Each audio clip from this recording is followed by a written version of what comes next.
The first thing humanity noticed about the concord of civilizations was how clean it all seemed. New Nairobi Orbital shone against the mottled blues and whites of the planet below, a lattice of glass and metal seeded with gardens.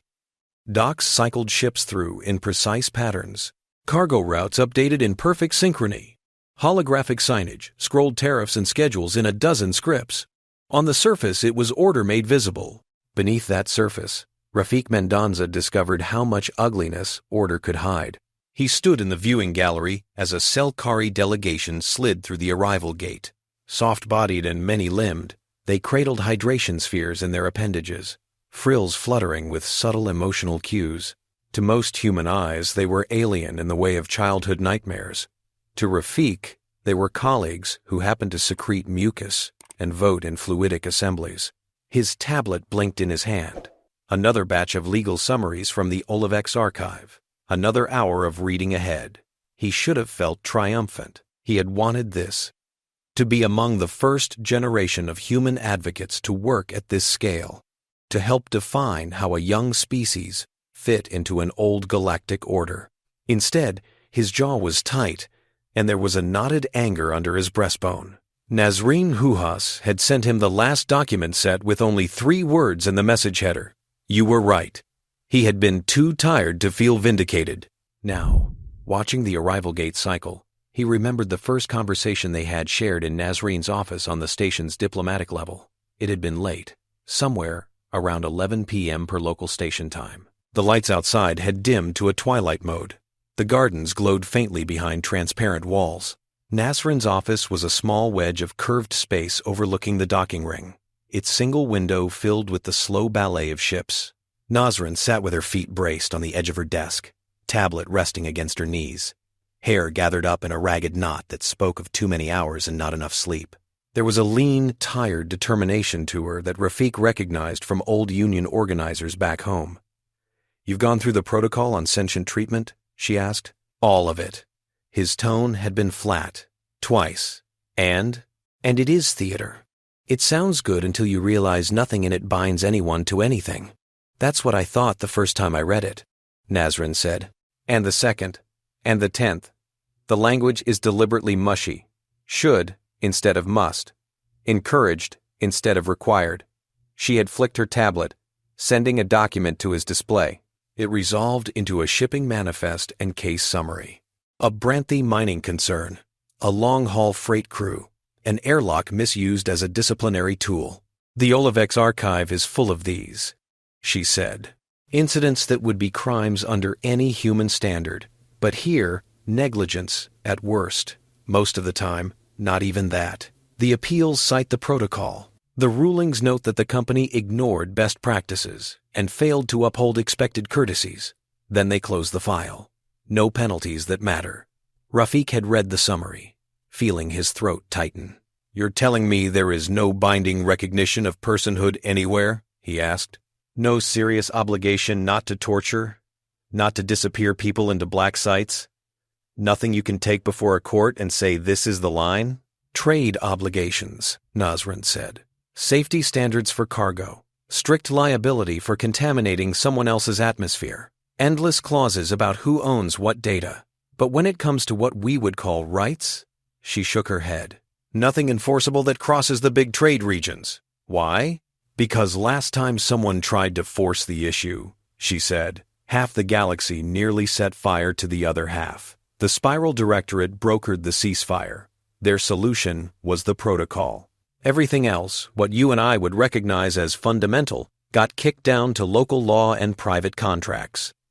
He remembered staring at the shimmering text, the infinite regress of footnotes, the careful avoidance of any word that implied something you could not sell away. This is madness, he had said. No. Nazrin had looked older for a moment, eyes shadowed. This is power telling you what it values. Property, flow, invoices. Everything else is an optional feature. In the gallery, watching the Selkari delegation, remembering that conversation, Rafik saw the shape of it more clearly now. The galaxy had decided that you could trademark a melody, patent a pump, license a slogan across 100 suns, but you could not insist, in a binding way, that a dock worker's air supply remain unpunctuated by someone else's sadism. He watched the Selkari press their hydration spheres into the reclamation ports, frills flickering in shades of violet. One of them, detached from the group, gliding toward him. Smooth skin, a bandolier of data cubes, eyes like pools of dark oil. "Advocate Mendonza," the Selkari said. "You absorb ambient discontent." Counselor Threx had already learned human idioms, but sometimes their translations came out sideways. Rafik appreciated that about them. "I read fast," he said. "It gets to me." Threx's frills flushed a soft blue. Sympathy. "I warned Ambassador Hujas the archives would unsettle your species," Threx said. "You come from a civilization that made a sacrament of certain words, forced them from the tongue, and you feel bereaved." "You mean words like rights," Rafik said. Threx's eyes contracted, then relaxed. "The Spiral Directorate's new measure will pass," the counselor said. "They have the shipping corridors by the throat. Their interstellar rights embargo will finalize what is already informal reality. You disapprove." "I remember," Threx said softly. "What it was like before the protocol, when our assembly tried to bind the great powers to a charter they did not understand. We had bodies drifting in vacuum then. We call that period the season of broken hulls." Threx shifted their weight, appendages flexing. "I am not eager to revisit it," they went on. "Nor am I willing to pretend the abuses you have read about are acceptable. But I am a single counselor, and my species does not have fleets to spare. I can only warn you, if you challenge the Directorate directly, they will punish your people until your governments fold." Rafik felt the anger stir again, coiling like a live wire. "What would you have us do?" he asked. "Smile, sign, and hope the protocol's polite suggestions grow teeth someday?" Threx's frills went flat, a Selkari shrug. "I am curious," they said. "Your species is inventive. You have a habit of turning obstacles into levers. Perhaps you will find a way to make the words you cannot say do the work anyway."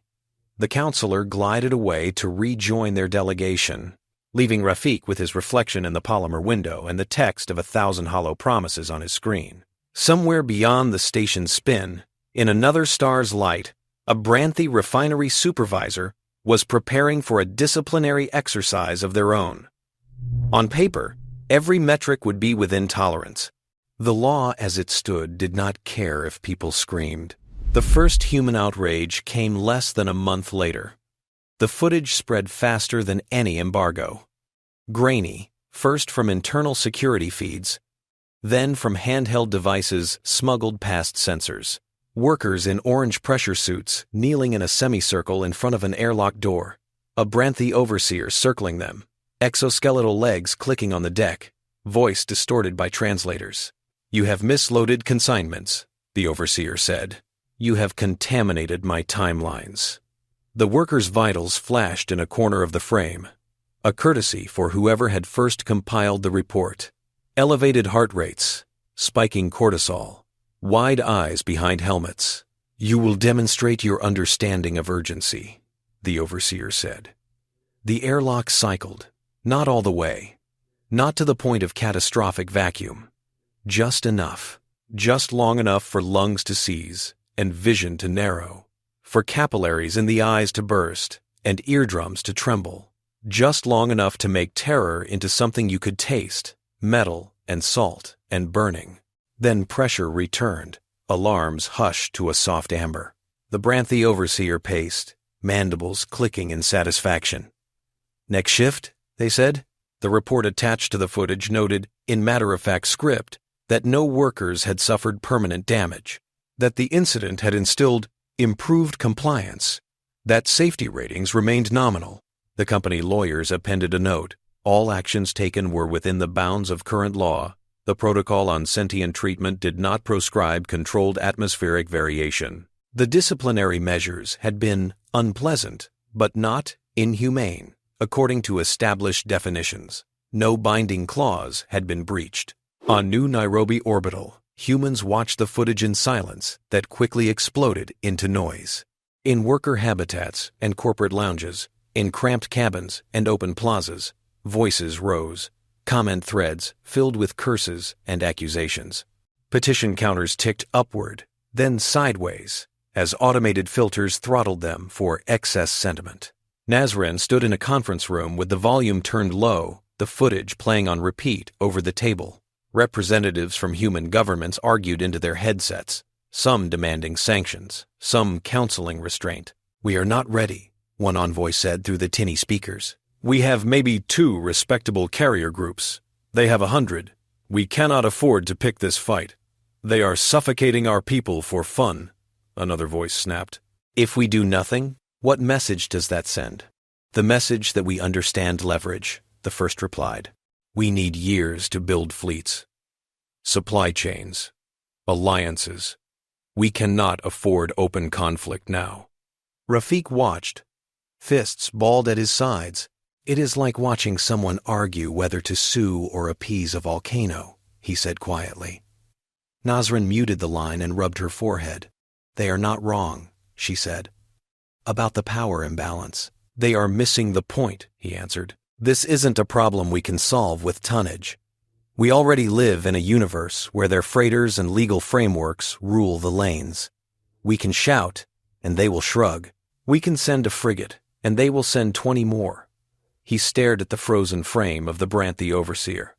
"We need to move the ground under their feet," he said. "How?" Nazrin asked. "The Spiral Directorate has already proposed the embargo. Once it passes, we will not be allowed to put rights language into any new trade framework that touches their space. They are trying to grind the concept out of the law altogether. Maybe the law is the wrong place to look," he said. She waited, seeing the familiar shift in him, the way his eyes went distant when a pattern aligned, the way his jaw relaxed when anger found a current.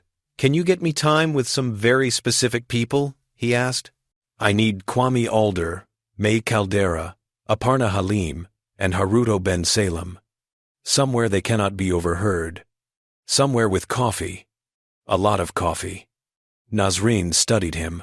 "You have something," she said. "I have irritation and a background in interstellar contract law," he replied. "Sometimes that combination does interesting things." Several hours later, in a conference room with blank walls and an excellent sound-dampening field, they gathered. Kwame Alder arrived first, tall and broad-shouldered, stationwear smudged with grease from some network hub he had been rewiring. He was the sort of engineer who could look at a tangled data schema and see a nervous system, who thought in nodes and flows. May Caldera swept in next, a flicker of color and motion, tablet already out, stylus spinning between her fingers. Memetics was her craft, the shaping of narratives, symbols, frames of mind. She had helped sell interplanetary recycling standards back home by making people feel personally unfashionable if they dumped plastic. Haruto Ben Salem followed suit, still crisp from a formal briefing, tie already loosened. A trade negotiator whose calm voice could sell a bitter deal as a shared victory or a minor concession as a threat averted. Last came Aparna Halim, hair a dark rope down her back, eyes ringed with fatigue and intensity. She had written monographs on the paradoxes of enforcing justice in a system that worshipped contracts, but feared any hint of universal morality. They took their seats around the table. Nazrin activated the privacy field. The hum was low, but palpable, a cocoon against prying microphones. "You all know why we're here," Rafik began. "You've seen the footage. You've read the legal opinions. You know the Spiral Directorate's embargo will pass, unless the laws of economics are replaced by miracles overnight." May tapped her stylus against the table. "You're not calling us in here to tell us we're doomed," she said. "You're calling us because you have a weird idea and need people to poke holes in it. So, let's have it." Rafik took a breath. "Explain to me," he said, "like I just woke up from cryosleep, how this galaxy treats intellectual property." Kwame laughed once, short. "Like a jealous dragon treats gold," he said. "Your work, your design, your code, your brand, if it has any value, someone has carved out exclusive rights. The Interstellar Licensing Court enforces those rights with more vigor than it enforces airlock integrity. Infringe a major corporation's protection. and you'll find your assets frozen from here to Selkari Prime. And what can you encode into an IP package? Rafik asked. Just software? Just media? Protocols, standards, whole compliance systems, Kwame said. You license a trademark, you get a manual on how it has to be used. Violate the terms, you lose the license. Try to fake it, and you end up in front of the court. Cultural packages, too, May added. Whole lifestyles, aesthetic packages, ethical guidelines marketed as brand identity. I've seen families sign up for franchises of belief systems. Rafik nodded. So if, he said slowly, we took all the things we cannot get the Concord to put into law, our baseline protections, our lines in the sand, and we wrap them in the thing this system defends most ferociously. What then? Aparna sat up straighter. Elaborate, she said. We build a product, Rafik said. A package, not a treaty, not a declaration. A proprietary, holistic system for operating any environment that contains sentient beings. We stuff into it every standard of treatment we consider non-negotiable. But we don't call them rights.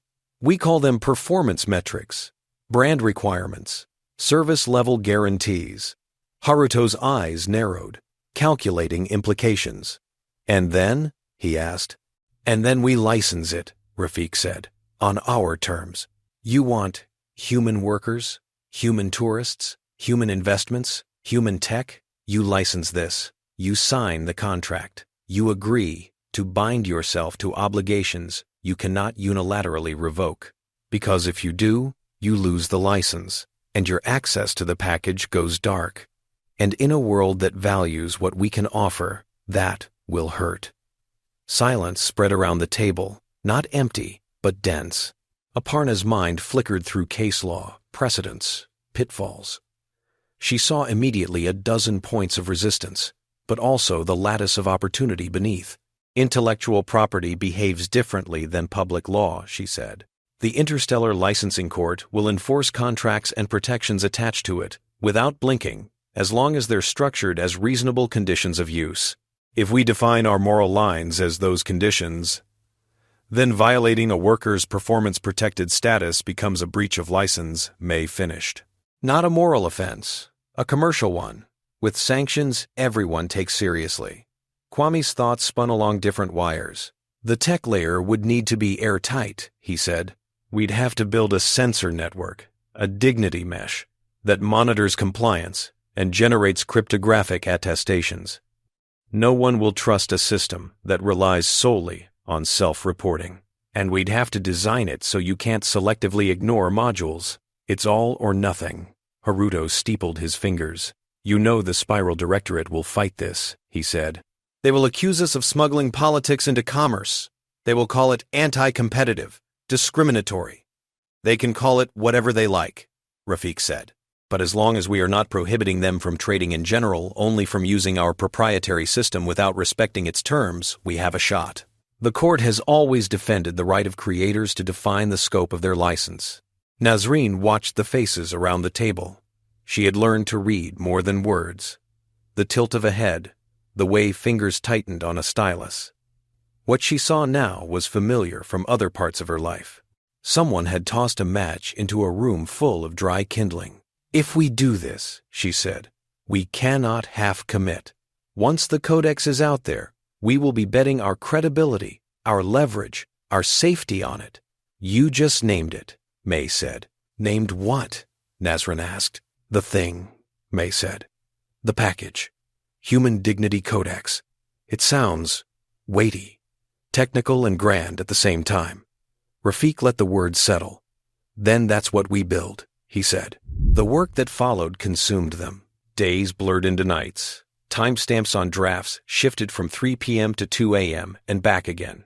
Coffee seams in New Nairobi's supply chain grew thin. Aparna and Rafik carved principles into clauses. They sat with lists of human rights documents, from the earliest charters to the most recent planetary constitutions, and translated each into contractual language. No arbitrary deprivation of life became a non-derogable operational prohibition on lethal force without process. Freedom from torture became constraints on allowable stimuli variations and stress inducers. Every time a phrase veered toward moral rhetoric, Aparna rephrased it in the antiseptic idiom of industry.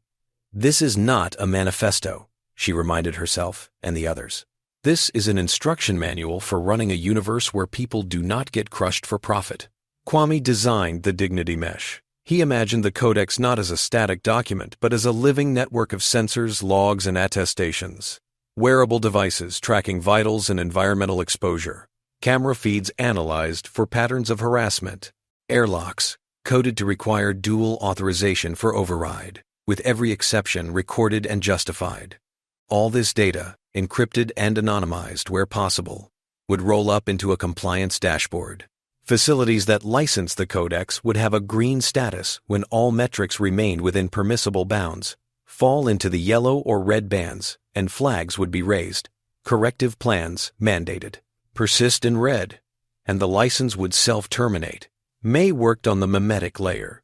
She understood that codes and clauses meant little if people did not feel them. She crafted training modules, empathy codex that played as interactive dramas tailored to different species. Selkari trainees floated in simulated coolant currents, experiencing what it felt like when their hydration spheres were seized. Branthi supervisors played scenarios in which a single act of casual cruelty triggered a cascade of strikes and shutdowns that bankrupted their enterprise. The modules rewired gut reactions, not by preaching, but by anchoring humane behavior to prestige and profit. Haruto threaded the diplomatic needle. He approached minor polities first, outlying stations tired of being at the mercy of larger powers, independent habitats whose economies needed a differentiator. His pitch was unvarnished. Humans will not work or invest in facilities that treat them as expendable, he told them. Not anymore. License the codex, and you get more than our labor. You get our markets, our expertise, our tourism. You get the network effects of being seen as a place that cares. Some laughed in his face. Others listened. The Selkari were early adopters. In a submerged conference chamber on Selkari Prime, under light filtered through kilometers of water, Councillor Threx presented the codex to their assembly. "Our human colleagues have found a loophole," Threx said. "The Directorate has banned words. They have not yet banned obligation being sold as product. Selkari culture valued process. They understood standards and protocols. They appreciated, perhaps more than any other species, the power of an inspection seal. They voted to pilot the codex in a cluster of mixed species habitats. The measure passed with a fluid majority. The first Selkari ports to go codex compliant saw immediate results. Human workers volunteered for shifts there. Human tourists flocked to their markets. Selkari voters, many of whom had long chafed at the quiet abuses rationalized by the protocol's emptiness, found themselves proud of the new emblem stamped on their hatches. Branthi corporations watched this with narrowed eyes. On New Nairobi Orbital, a modest crowd gathered as the first station module received its codex certification. Jonas Voss stood among them, arms folded, gaze steady. At that moment, he still captained a smaller vessel in the Terran Advocacy Fleet, a courier more than a deterrent. But his career would soon curve toward the point where law and force met. He watched as Kwame placed his hand against the bulkhead, triggering the Dignity Mesh's activation sequence. A ripple of blue light ran along the corridor, sensors winking to life. A holographic emblem flickered above the main hatch, a stylized circle of intertwined species silhouettes. May had agonized over that design. Too human, and it would alienate. Too abstract, and it would lack punch. Now, as people raised their cameras to capture it, she saw it become real. "Looks like a fashion label," Jonas murmured. "That's the idea," May replied. "People will want to be seen under it," the Spiral Directorate noticed. At first, they dismissed the codex as a curiosity, a niche feature for sentimental outposts. But as months passed, adoption maps began to show worrying patterns. Trade graphs in the Directorate's planning halls developed unexplained bulges where codex ports sat. Certain high-margin goods, human biotech, encryption suites, cultural experiences flowed preferentially through those nodes. Internal memos grew sharp. At a meeting in the Spiral Spindle, the Directorate's capital habitat, Minister Dul Khan listened to a presentation from their analysts. "As of last quarter," an aide said, Codex-compliant facilities account for almost one-third of new human-linked trade volume. Projections indicate— You will not insult me with numbers, Dulkan interrupted. I can see the trend line. Tell me instead how this codex changes power relations. The aide shifted uneasily on their segmented legs. It creates obligations that escape our usual tools, they said. Companies that sign these licenses cannot relax standards without risking their access to human products and now to certain Selkari and Thrun supply chains. The codex is becoming a de facto requirement for doing business with a growing coalition. Dulkan's mandibles clicked. And the language? He asked. Does it use the forbidden terms? No, the aide admitted. It is maddeningly careful. Non-derogable performance standards. Enforceable operational metrics.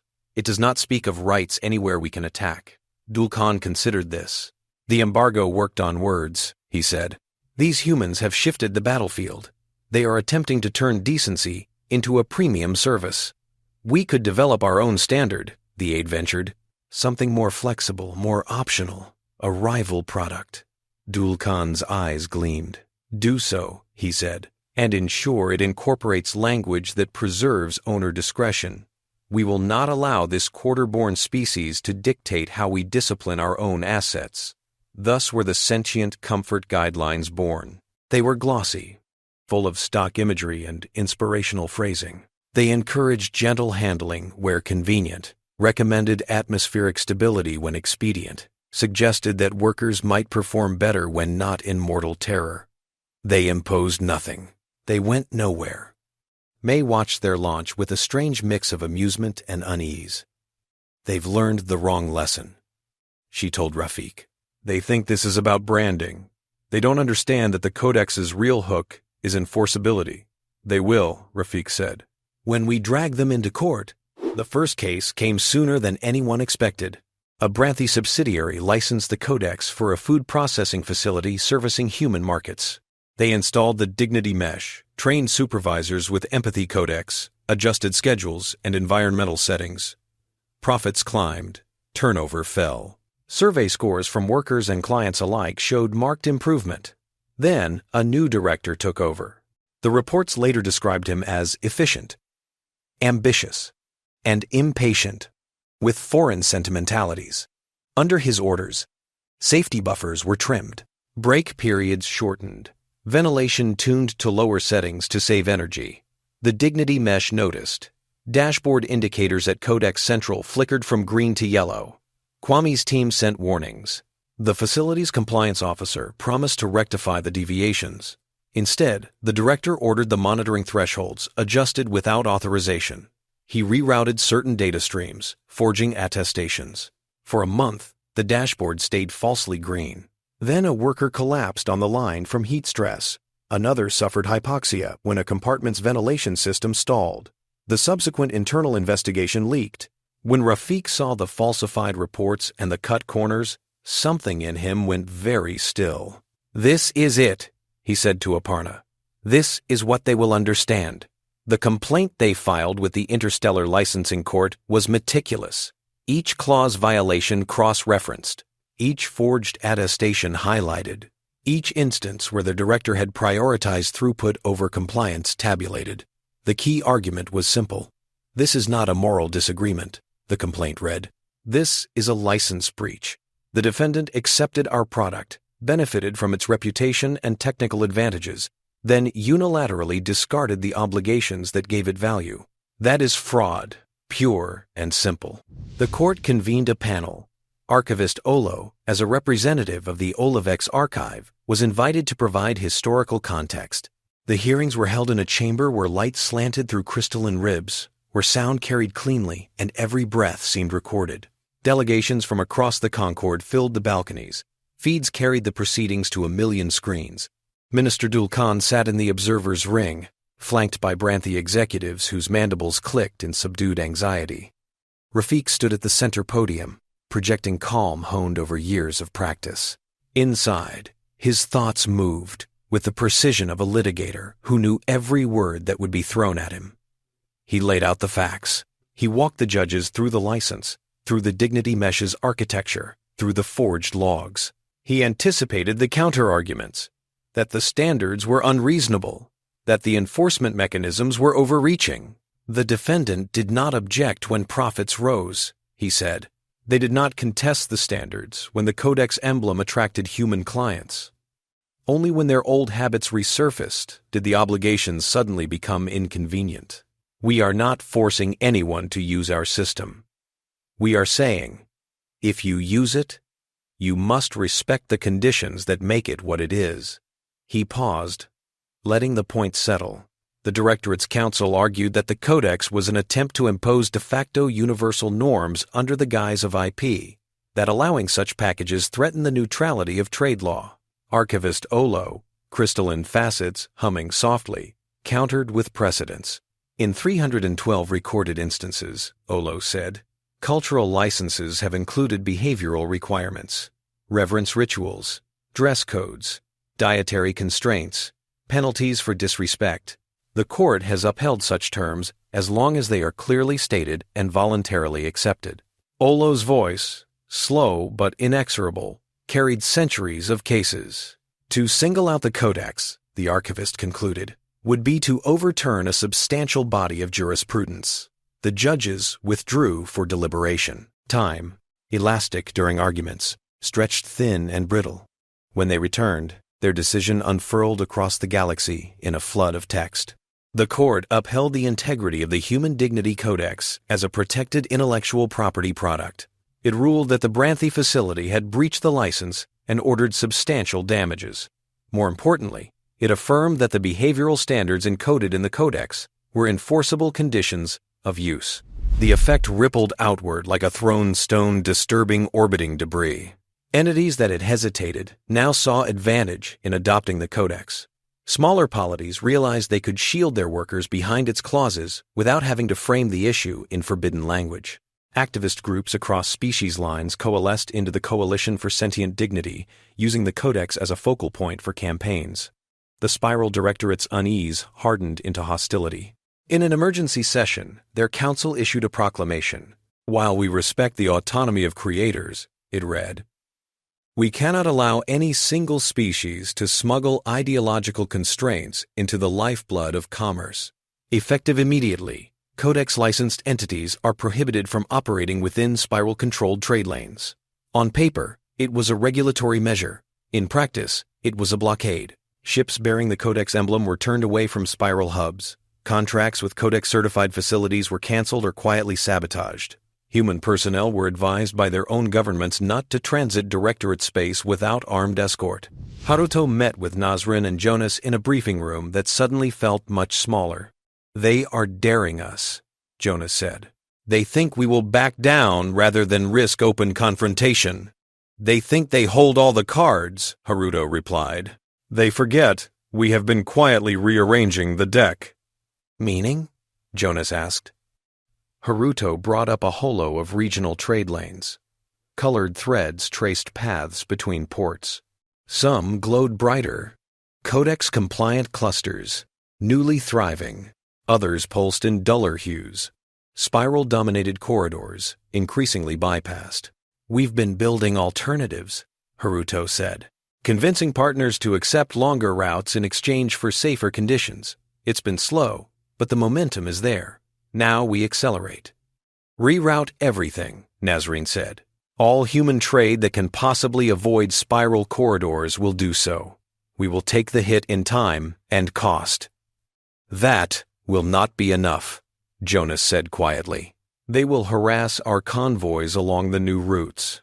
Random inspections, safety checks. They will make life miserable for anyone flying our colors. Nazrin looked at him. Will you escort those convoys? She asked. If command assigns me, Jonas said. And even if they do not, there will be captains willing to step up. But understand, our ships enforce treaties, not faith. We cannot fire first. Not things for watching. Not 1. We can only hold the line and make it very clear what it will cost if they cross it. Rafik entered then, face drawn, but eyes burning. They are already trying another angle, he said. They are commissioning a knockoff. He threw a set of documents onto the holo. Branding familiar enough to mislead.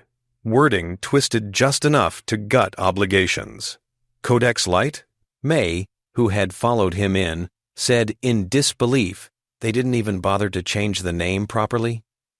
They changed just enough to muddy the waters, Rafiq said. Facilities that adopt it will look compliant to the untrained eye. Their workers will be told they are protected, but the core enforcement mechanisms are missing or trivially bypassed. Kwame appeared on the channel moments later, called in from a Dignity Mesh operations hub.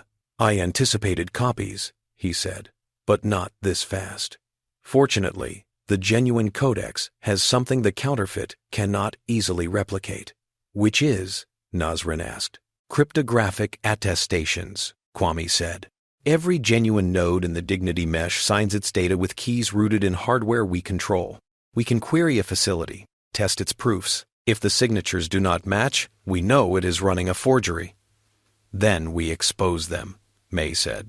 Publicly, loudly. No cute memes this time. Just bare facts and the faces of the people deceived. The Coalition for Sentient Dignity rallied. Workers from Codex Light facilities began sending anonymous reports. They described training modules that spoke warmly of respect, while supervisors resumed corrective practices behind closed doors. They spoke of dashboards always locked on green, no matter what happened on the floor. Kwame's team ran remote integrity checks. The signatures failed, time after time. The complaint Rafiq filed this time was even more explosive. It did not target a single facility. It named a network. Branthy companies, spiral-aligned intermediaries, legal shells. It labeled their product what it was, a counterfeit, designed to deceive both workers and clients into believing they enjoyed protections that did not in fact exist. The Interstellar Licensing Court convened again. Once more, the galaxy watched. Victims testified. A Selkari technician described being informed that her habitat was Codex certified, only to discover that her hydration cycles could be arbitrarily shortened with no recourse. A Thrundock worker spoke of signing on to a safe port and finding the same old brutality wrapped in new logos. This is not merely an infringement, Rafiq argued. This is an attack on the very mechanism by which we make decency profitable. If the court allows this, you will teach every power with an interest in exploitation that they can nullify any standard by counterfeiting its form. Archivist Olo's testimony, this time, grew almost impassioned by Olivec's standards. We have catalogued epochs of hypocrisy, Olo said. This pattern is familiar. Symbols of trust, replicated without substance. If you do not draw a line here, you will erode trust in all standards, in all seals of quality, in all compliance marks. The court understood what was at stake. Its own authority depended on the credibility of licenses. The preliminary injunction they issued stunned even seasoned observers. Effective immediately, all entities credibly linked to the production or distribution of Codex Light were barred from using any human-origin licensed technologies or cultural packages. All contested licenses were suspended. All associated facilities would be subject to random audits by court-appointed inspectors and, where relevant, Olivec's archivists. Kwame's team had prepared for this. At a prearranged time, they pushed an update through the Dignity Mesh. Every genuine Codex installation received an updated list of nodes flagged as counterfeit-linked. Data-sharing privileges with those nodes were revoked. Interfaces threw up blunt warnings. The impact was immediate. Factories that had come to rely on human-designed supervisory systems found those systems dropping into restrictive safe modes. Entertainment streams featuring human content winked out across spiral territories. Medical devices using licensed human algorithms began operating within conservative parameters, refusing anything but the safest procedures. On the spiral spindle, executives stared in disbelief as status boards flickered. They are holding our infrastructure hostage, one Branthy CEO hissed. No, Minister Dulkan said. We have been foolish enough to build parts of our infrastructure on someone else's terms. Now we see the cost. The Directorate could have capitulated then. They could have quietly settled, sacrificed a few scapegoats, and negotiated a face-saving compromise. Instead, pride and fear pushed them toward escalation. In a broadcast sent to the Concord and beyond, The Directorate announced that it no longer recognized the jurisdiction of the Interstellar Licensing Court within its territory. Any attempt to enforce Codex-linked sanctions in spiral space would be treated as economic aggression. They lowered the legal sky over their own heads. Then they sent a task force toward Port Azimuth. Port Azimuth had been a neutral free port for as long as anyone remembered, a place where competing powers parked their quarrels at the docking ring. Under Haruto's guidance, it had recently adopted the Codex, reinventing itself as a showcase for mixed-species, dignity-compliant commerce. It had also become a critical node in the rerouted trade networks bypassing spiral corridors, human convoys, Selkari freighters, Thrun patrol tenders. They all passed through Azimuth's shadow. When sensors picked up the spiral task force, the mood on the station shifted. On the command deck of the ISS Fair Argument, Jonas Voss watched the incoming signatures. Cruisers, escorts, support vessels. They flew under the Directorate's emblem, but their transponder messages were vaguely worded. Inspection Authority, Security Review. They will claim they are here to protect navigation, Jonas said to his first officer. They know better than to announce a blockade outright. His orders from Human Command were clear. Escort Codex-compliant convoys safely past Port Azimuth. Do not initiate hostilities. Do not abandon legal standing. His own conscience added a line. Do not let them bully you out of the sky.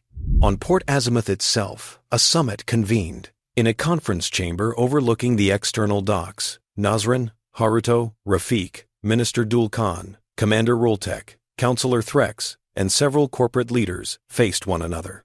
The windows showed a slice of black scattered with stars. In the distance, lights marked the approach of ships. Haruto began. Voice even. The situation is simple, he said. One of Heva, with the Futures in the sky. With the Futures, one of Heva, and the Futures, the Directorate has chosen to defy the court. In doing so, they have placed themselves outside the system that protects not only human IP, but much of the infrastructure of galactic commerce. We offer a way back. You offer a noose, Dulkan said. Disguised as a hand of friendship, Rafik met his eyes. You misjudge us, he said. We have neither the means nor the desire to dictate your internal politics. We are not here to tell you how to raise your children or arrange your marriages. We are here to say one thing. If you want what we have built, you will not use it to hurt people with impunity. Dul Khan clicked his mandibles. And if we choose to do without your baubles? He asked. Then we make a clean break, Rafik said. We rescind every license, revoke every key, pull every line of code we legally can. We will not sell you unbranded versions, or look the other way while your elites smuggle them in.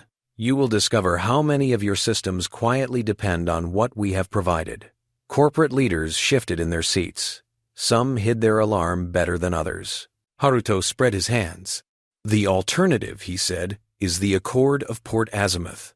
We formalize the Codex as the standard for any facility handling mixed-species crews or customers across all major trade lanes. We do not use the language that makes your council nervous. We do not write rights anywhere. We call them performance standards. We phrase them as non-derogable operational metrics.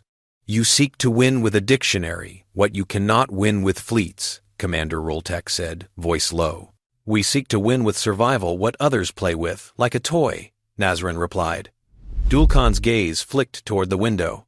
On the displays inset into the table, the Spiral Task Force drew closer to the convoys, gathering beyond Port Azimuth. The Fair Argument moved to intercept, flanked by smaller ships flying the Codex emblem.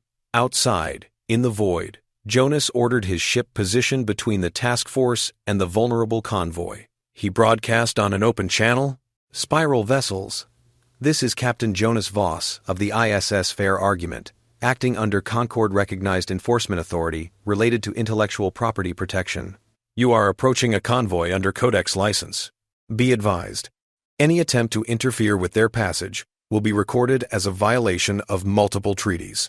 The answer came from a Spiral captain whose voice was clipped, formal. We are conducting inspections for counterfeit systems that threaten safety, they said. Stand aside. I am authorized, Jonas replied, to ensure safe passage for these vessels under court injunction. I will not initiate hostilities, but I will not permit you to board or seize any ship under my protection without express legal cause recognized by the court. The two formations drifted closer. On Selkari Prime, Counselor Threx sent an urgent message to their patrol elements in the region. On Thrun Command networks, officers argued in tight code about whether to intervene, stay neutral, or side with the Spiral Task Force. On Port Azimuth, the tension wrapped the summit chamber in invisible coils. They will call your bluff, Dulkan said to Rafik. Your captain cannot fire on us. You cannot risk shattering the Concorde over a licensing dispute.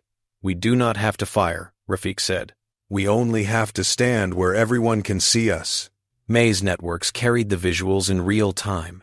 The fair argument, hull marked with the Codex emblem, holding station like a stone in a river of steel, the spiral vessels fanning out, their weapon ports powered, but capped. Viewers across hundreds of habitats watched with held breath. In the Selkari assembly, an elder slammed a tentacle on the table. We have drifted too long, they said. We cannot let the Directorate normalize suffocation as discipline. Our patrols will recognize Codex enforcement actions as legitimate within shared space. Minutes later, several Selkari escorts altered course. On Port Azimuth's tactical displays, new signatures appeared, flanking the convoys in a widening arc. Back in the summit chamber, a staffer whispered the update into Threx's ear. The counselor's frills flushed pale with apprehension. Then, a steady blue. They come, Threx said softly. And I have just informed the Assembly that we support them. Commander Rultek narrowed their eyes. If your patrols move to support human ships and the Directorate fires, our own defense treaties will be invoked, they said. You risk war. We risk becoming something unrecognizable if we do nothing, Threx replied. On screens, Selkari ships slid into formation beside the fair argument. The Spiral Task Force commander hesitated. Inside his hull, he heard the contradictory orders of his superiors echoing through encrypted channels. Show strength, but do not trigger economic collapse. Assert authority, but do not destroy the very courts that protected their own contracts. He measured the angle of the Selkari ship's approach. He noted the stampede of public opinion in the feeds pouring into his briefing room. He imagined being the one whose name Olivex etched into crystal as the person who turned a legal conflict into a season of fresh wreckage. On Port Azimuth, Minister Dulkan watched the same feeds. Corporate advisors murmured warnings. Some had already bent rules to keep Codex-certified goods flowing into their private residences. Their families slept under protections they denied to their workers. You are cornered, Rafik said quietly. But not by us alone, by your own dependency on the system you are trying to undermine. Dulkan's mandibles ground together. If we agree to your accord, he said, you will crow that you have imposed your values on an entire quadrant. We will quietly be grateful that fewer people will be killed for missing a quota, Rafik answered. You can call it whatever helps you sleep. Dulkan looked at the window again. Outside, the fair argument and its companions held their positions. The Spiral Task Force, outnumbering them, kept its weapons cold. The Selkari escorts glided closer, making their allegiance unmistakable. Rultek, watching both the tactical display and Dulkan's crumbling resolve, realized that the balance had tipped. The Thrun Protectorate could cling to the Directorate's coattails and be dragged into a conflict they did not want, or they could begin shifting their weight toward a new norm. We will not be the first to fire, Rultek murmured, and we will not stand idly by if the Directorate attacks ships under Concord endorsement. That is the line our command has drawn. Dulkan heard it. He heard the subtle threat beneath the statement. If you drag us into catastrophe, we may not follow. He closed his eyes briefly. Very well, he said. We will sign your accord. On one condition. The language you use to describe these performance metrics must never invoke the terms we have forbidden. No charters, no rights, no vague appeals to universality. You will dress your demands in the language of contracts or not at all. Rafik did not hesitate. Agreed, he said. Aparna activated a terminal and pushed the draft accord onto the table's surface. It glowed between them, columns of clauses and subclauses, each one a small wedge of the future. Dulkan scanned it, mandibles twitching. "These standards are rigid," he said. "Yes," Aparna replied. "That is the point. They will be expensive." "At first," Haruto said. "Then the efficiencies of not having to replace terrorized workers constantly will offset the costs." Dulkan exhaled in a chittering sigh. "So be it," he said. "But do not ask us to pretend that we do this for lofty ideals. We do it because you have made the alternative more painful." In the long run, Nazrin said, people rarely change for any other reason. The Accord of Port Azimuth was signed and transmitted. On the fair argument, Jonas received the update in his command chair. The text scrolled across his console. He opened a channel. "Spiral Task Force," he said. "Be advised, your government has signed the accord. You are now bound to respect the passage of Codex-compliant vessels under the conditions specified. Stand down and resume normal spacing." After a pause, the reply came. "We acknowledge," the Spiral Commander said. "We will not interfere further." The ships adjusted course, sliding away from the convoy like a tide receding from a rock. Selkari escorts maintained position for a while longer, then also peeled off, satisfied. On maintenance decks and in cramped quarters across the region, people watching felt muscles they had not known were clenched to begin to relax. The changes that followed did not come all at once. There were holdouts, cheaters, saboteurs. The Coalition for Sentient Dignity spent long hours tracking violators, pressuring local authorities, amplifying the stories of those still harmed.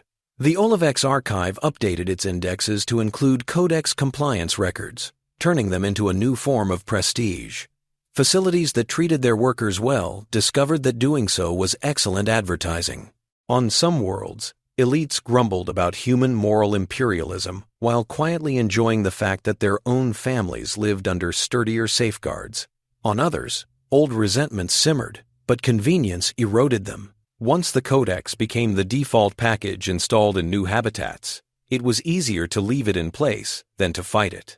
In classrooms on New Nairobi Orbital, years later, children of several species studied a module labeled Operational Standards for Mixed Species Environments. A human boy raised his hand. "Why did they even need to write this down?" he asked. "Isn't it obvious you shouldn't, choke people for coming back late from break?"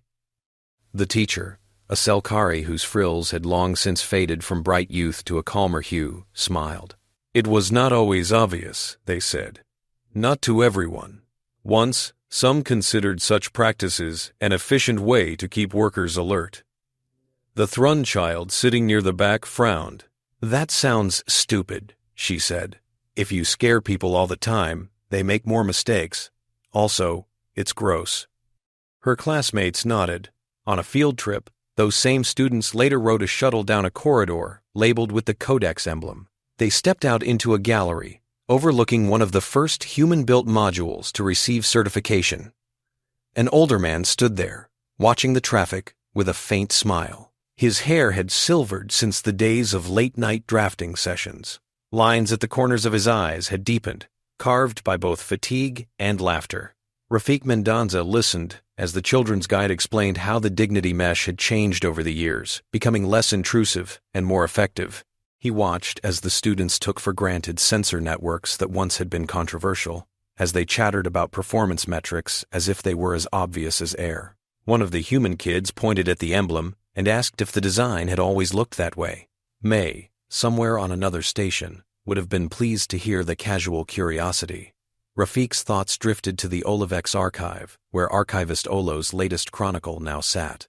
It told the story of how a species that had arrived late to history had found one of its main levers not in warships, but in words others thought they could safely ignore. He remembered Counselor Threx's challenge on that day in the viewing gallery. "Perhaps you will find a way to make the words you cannot say do the work anyway," they had. Not by convincing a brutal system to grow a conscience, but by wrapping conscience in something the system valued too much to discard. Outside the window, a freighter eased into dock, hull gleaming under station lights. Its manifest, somewhere in the station's systems, flagged its facility of origin as Codex compliant, certified under the Accord of Port Azimuth. No one in the docking crew thought of rights as they cycled the airlocks. They thought of schedules, cargo weights, hazard bonuses, performance metrics. They thought, in some cases, of getting home in time for a meal with their families. The missing word did not matter. The fact that their air did not thin for someone else's amusement did. Humanity's gift to the galaxy had turned out to be simple and deeply unsettling to those who preferred a cleaner separation between profit and principle. They had proved that if a civilization was willing to guard a song's copyright with more zeal than a worker's lungs, then sometimes the only way to protect those lungs was to file them under content and let the lawyers do what the soldiers could not. The story of how that happened would sit in crystal and code for a long time. The lives saved would go mostly uncounted. That, Rafik thought as the children moved on to their next stop, was how it should be.